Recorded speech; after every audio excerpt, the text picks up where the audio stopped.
It's alright, Pacer. I think you could crack 2 hours in the marathon.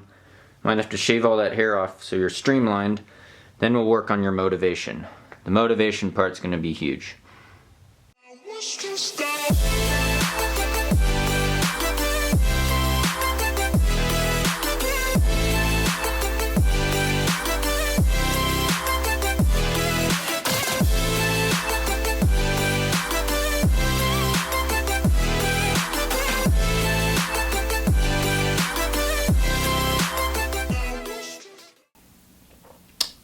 Hi there, Coach Sage Candy of SageRunning.com here with another training talk. Today we're going to talk about cracking the 2-hour marathon barrier. And I've done a video on this before. You can check it out. It was more in response to the MOF method and Phil Moffattone's book about cracking 2 hours in the marathon, which I know a lot of you are Moffattone fans. I've seen some of the comments before.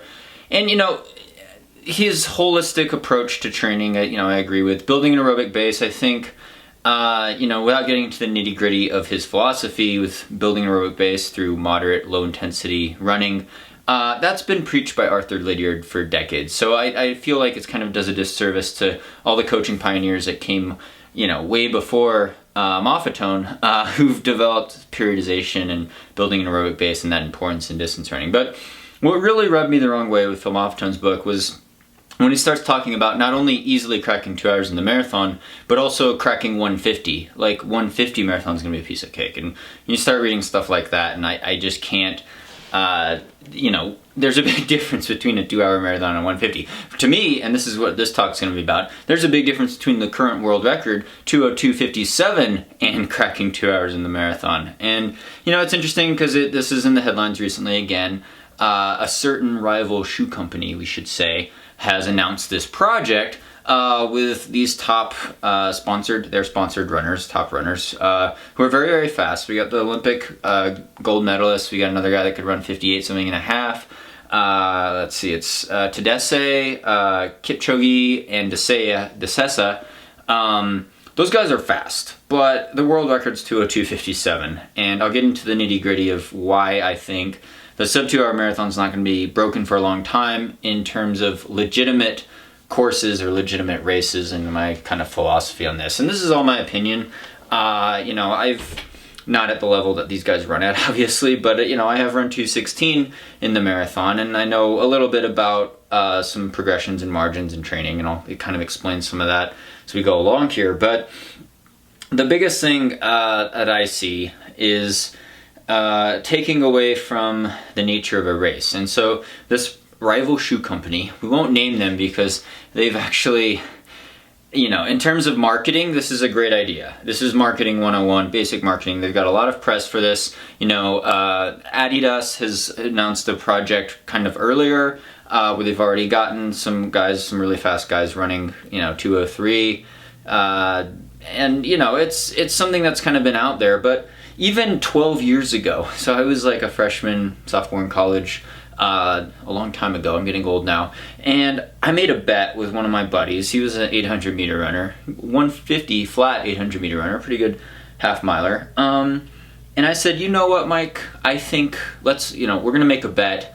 And I'm going to say that within 10 years, and this is like back in 2005, I said, within 10 years, no one's going to crack 2 hours in the marathon. And back then, the world record was like 2:04. And Mike, this half miler on my team, he's like, yeah, I think someone's gonna break 2 hours within 10 years. Well, guess what, Mike?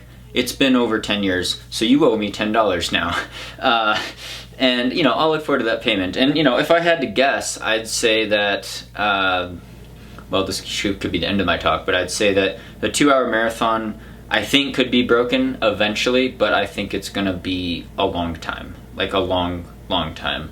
And the way it's broken might not be without performance-enhancing drugs. Call me a pessimist, but I'll get into that too in the nitty-gritty. So what we have here is we have a lot of pretty high-powered shoe companies and sponsors and media attention around this whole sub-2, and people are comparing it to the 4-minute mile and, the idea of a human limit, of human potential, and the glory, or so to speak, I think, around supernatural talent. People, in society, I'm reading this book, I think it's called Grit, where we talk about glorifying natural ability and talent over discipline and hard work. When the reality of it is, whatever profession you're in, if you're in business or you're in sport or you're in music or you're in art,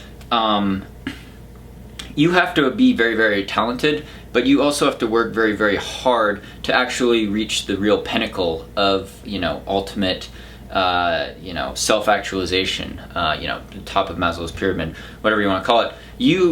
Talent is, people see talented musicians, and people see talented runners, these, world record holders in the marathon, and I think sometimes we do a disservice to, they're like, oh, these guys they're super talented, they grew up running. But no, they work extremely hard, and I've seen some of these guys have towed the front line at the Boston Marathon, on the front line of the Boston Marathon, right behind these guys that are going to launch out at 4:35 mile pace for the first mile, and probably hold 4:48 mile pace, 4:45 mile pace for the entire race. And I'm back running 5:10, and I instantly get gapped, and they're out of sight within 5K. So I've seen these guys work firsthand. They work very hard. They make it look easy, but I guarantee you there's a lot of blood, sweat, and tears that go behind these top-level performances. And so when you're looking at the margins, when you're looking at possible improvement for lowering the marathon world record and approaching what I think is kind of closer to a limit of 2 hours flat, I won't say it's the limit of human potential, but I would say that as you start whittling down the record by seconds, mere seconds, not minutes anymore. I don't think anyone's taken off minutes. It's going to be whittled down slowly. If you graph it out, there's going to be this exponential line where it's like approaching one of those asymptotes, and you're approaching a limit, and it's going to get marginally way more hard to shave off those seconds the lower the time is. And for comparison, we coach a lot of people at Sage Running, Sandy and I, who want to crack 3 hours in the marathon, or they want to qualify for the Boston Marathon, things like that. So, if you run a marathon, let's say you just run a 3:15 marathon, and you did it off of, you had to train pretty hard for it. That's a good time, a BQ for a lot of age ranges. But you haven't gone full tilt into really training for years and years and years. You've been dabbling in running for maybe 5 years or something like that, and you've never really pushed the envelope with running over 60 miles a week a whole lot. So if you had more time and energy to actually train and worked really hard, it would be easy to say, hey, you know what? Maybe you could run 3:05 the next go around. Maybe depending on your history and your age, of course, but it would be very reasonable to say you could take 10 minutes off your marathon time, or maybe eventually you could crack 3 hours for the marathon. You could take 15 minutes off your marathon time. So that's in the 3:15 to 3 hour range. That's a very common thing. People take 10, 15, maybe even 20 minutes off their marathon time sometimes in a relatively short amount of time. Now, you fast forward down into the range I'm in, which I term kind of national class, borderline Olympic trials, marathon qualifying. I failed by 12 seconds. But, you get down into that kind of range, 2:19, 2:18, PR being 2:16:52, and all of a sudden you say, oh yeah, just take 10 minutes off your marathon time. It's not going to happen for me. Game over. I'm not going to run a 2:06 or 2:07. As that ship already sailed. I hate to break it to you, but it's not going to happen. No matter what I did, even if I was probably hopped up on drugs, I don't think I'd run even close to that fast. I always thought in the back of my mind, if I focus 100% on road running and really wanted to whittle my marathon time, maybe I could run a 2:15 or 2:14. But again, that's wishful thinking too. That's projection. And it's not fair. It does a disservice to guys that have run that fast.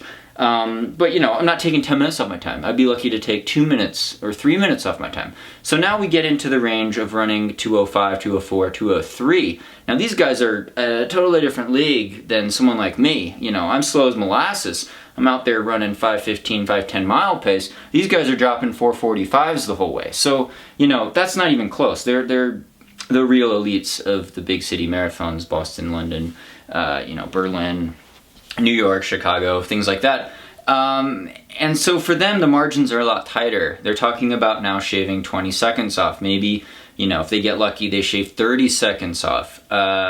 And, you know, a lot of times races are coming out strategically. A lot of times they're not in perfect weather conditions. And, you know, certain courses aren't as fast as other courses. And so we start looking at the dynamics of races. And that's an exciting pinnacle, I think, of marathon running, is the chess game of risk and strategy and reward, of, you know, making surges in a race, or breaking a race open, you know, at the 16-mile mark, going fast.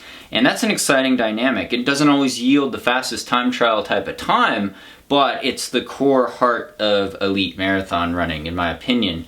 And so, you know, this certain shoe company talks about is, you know, setting up these perfect kind of like utopia conditions. Can I say that even? I don't. You know, ideal, kind of artificial almost, not a real race, not a certified course, and going after this arbitrary time. It's not arbitrary, but it's a nice round number, 2 hours. That doesn't sit well with me, and I know it doesn't sit well with a lot of people, especially people that have, you know, experienced a lot of these big city marathons and the culture of the race and the dynamic of the race. And I think, you know, a lot of these guys, they train really, really hard, and they're trying to win or place well in these races. And a lot of times they turn into somewhat like time trials. They might not have pacemakers the whole way, and they might not draft off of each other ideally, but they're running pretty freaking fast. And on the flat, fast courses that are certified courses, you see these times, and they're very, very good. You talk about a course that's, you know, net downhill. If it's too much net downhill, it's not going to count, right? If the start and the finish line are too far apart, if they're too far a certain distance, it's not going to count. Even at Boston Marathon, you can only get a world best, because what if you had a 20-mile-an-hour tailwind the whole way? You know, right? Point-to-point courses, that's part of the reason I think the start and finish have to be pretty close together. Have to, you know, you can't just go with a big tailwind all the way on a big downhill, right? I mean, guys are running world record 10Ks back when another rival shoe company, which I don't even think is in business anymore, actually put springs in shoes, like actual energy return springs. It's a lot different than having, you know, a thick midsole or foam density. This is talking about actual physical, like beds. Think of like a bed spring. Boing, lengthening your stride on a big downhill course. Well, yeah, you could run a 25-minute 10K, you know, whoop-de-doo. So, you know, this shoe company, I think there was a lot of speculation about it. They're talking about, I saw things about, you know, maybe even running on a track, you know, track versus road surface. Track's obviously going to be a lot faster. Track, you could have more pacers, you could have more refreshment points, you could have a more exact pacing. You also have a faster surface. You also have a surface that does less muscle damage than the road. And yeah, you could track splits every quarter mile, or if it's an oversized track, which I think ideally you would not want a turn to be quite as sharp as a 400-meter track. You'd want an oversized track. But that surface is very, very fast, and that's the reason why no one in their right mind would ever compare road, so let's say road 10K record times to a track record 10K times. Like, people run almost a minute a mile faster on the track. The surface, I mean, part of it at the 10K would be you're wearing spikes as well, which, you know, would you want to wear spikes on a track for a marathon? I don't know. It's a give and take, but, you know, if you have it in a wind tunnel with a tailwind at your back, you know, what's the margin of a tailwind are we going to allow? Artificial environments. Let's have a treadmill 50 feet below sea level, where there's a higher concentration of oxygen molecules, and we'll do it on a treadmill with a cool environment, let's say 40 degrees Fahrenheit, you know, 45 maybe, it depends on the person. You want a cool environment usually. There's a lot of heat dissipation racing a marathon hard. And yeah, no wind resistance on the treadmill. That makes it a heck of a lot easier. Not to mention, if it's on a treadmill, I mean, you don't have to push off as hard. The belt's moving. If you look at the physics of treadmill running, it's obvious to see that treadmill's a lot easier than actually running on a road. And most of it's the wind resistance, especially when you're going close to 13 miles an hour. So yeah, all these things, you know, if this certain rival shoe company does this project and they do it in what I'd see as illegitimate conditions, I'm not going to put a lot of value on it. Like, whoop-de-doo if someone runs a 159 on a treadmill in those conditions. It's not a real performance. It wasn't in a real race. It wasn't certified. I mean, it's super impressive. These guys have the fitness to do it.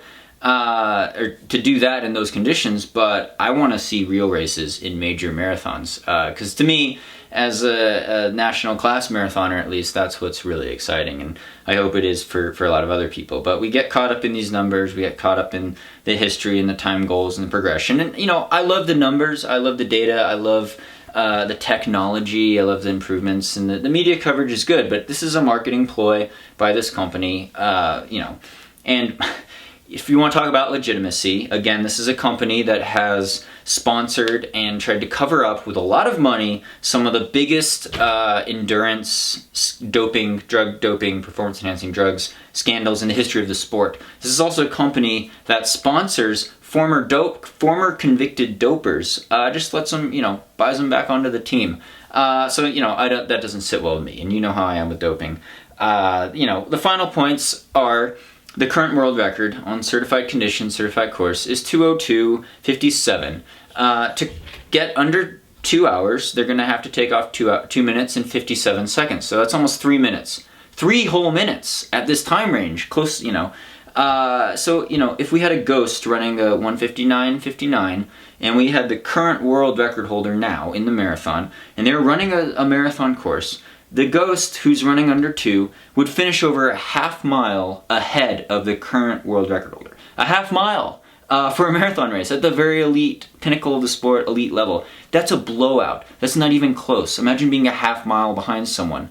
There's a lot of work to be done to close that gap, and I'm sure the world record will come down by seconds here and there over the next 5 or 10 years, but in my opinion, and I could be eating my words in 10 years, but in my opinion, the 2-hour marathon barrier in legit conditions by a clean athlete is not going to be broken within the next 10 to 15 more years, probably. It's going to take someone very, very special and something really revolutionary in terms of training and maybe shoe design, legal shoe design, no springs, that's going to allow someone to do it. And again, I think it'll happen. The first person that does it, and again, call me a pessimist, first person that does it is going to, it needs to make sure they're not on performance-enhancing drugs. Because I do think someone could do it easily, doped to the gills. Not easily, but, the potential for improvement when you're on performance-enhancing drugs is pretty big. Some of these guys probably are on PEDs, even running 205, 206. It's very lucrative. Some of them are clean, though. I do believe that as well. And I know they're all very, very hardworking, very disciplined. There's a lot of incentive. It's exciting to see. It's exciting to see progression. I don't mean to be a negative Nancy and sell people short or sell the spirit of believing in the human potential.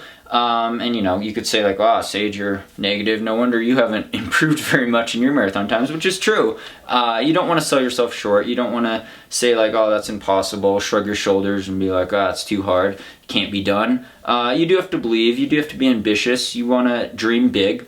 But at a certain level, I think if you look at the data and you look at the technology and the progression of training methods and all these things, it's going to be very, very hard to lower the marathon world record by that much in a short amount of time. And that's kind of what I'm really saying about this. I mean, they're running 4:41 mile pace right now. They need to drop it to 4:34 mile pace. And, to a lot of people, they say, oh, that's less than 10 seconds a mile. Well, that's 10 seconds every mile, or 8 seconds every mile on average. That's a pretty tall order at this elite level, running at this velocity. So, it's my final take on trying to crack the sub 2-hour project, so to speak. Again, this is just all my projection and personal ranting. Sorry, didn't mean this to be such a big rant, but it was requested. I saw some comments on here. People wanted to hear my take on it, and definitely not, the sub 150 marathon is light years away. If I think that's actually beyond the human potential. I'll say it. I'll say that. You're wrong, Phil Moffatone. If he wrote that in his book, and I do shrug my shoulders at that, I'll admit. But yeah, you don't want to sell yourself short in any goals, but it's going to be hard, and I've just laid out my opinion on it. So feel free to comment below with your opinion on it, or disagree with me, or call me a negative person, pessimistic person, I'm willing to take those comments. I'd like to hear what you guys think. Again, thanks so much for all the support, all subscriptions on here. Thanks to all the Patreon supporters. We finally hit their second milestone, which means I'm going to get a special video. Hill repeats in a minion suit. And yeah, you'll get exclusive Patreon only training talks on that page as well if you're at a certain level, as well as free copy of my film Mutt Runner, and all sorts of other random prizes and pictures and other media on Patreon. So thanks to the support, Patreon viewers. Thanks for subscribing and watching on here. Really appreciate you guys sharing this video and all the views. It's been an amazing year, and I want to keep the momentum going with all the videos. Feel free to comment with more stuff that you'd like to see as well. And hope your running's going well. Happy holidays, and stay tuned for more via 2Max Productions.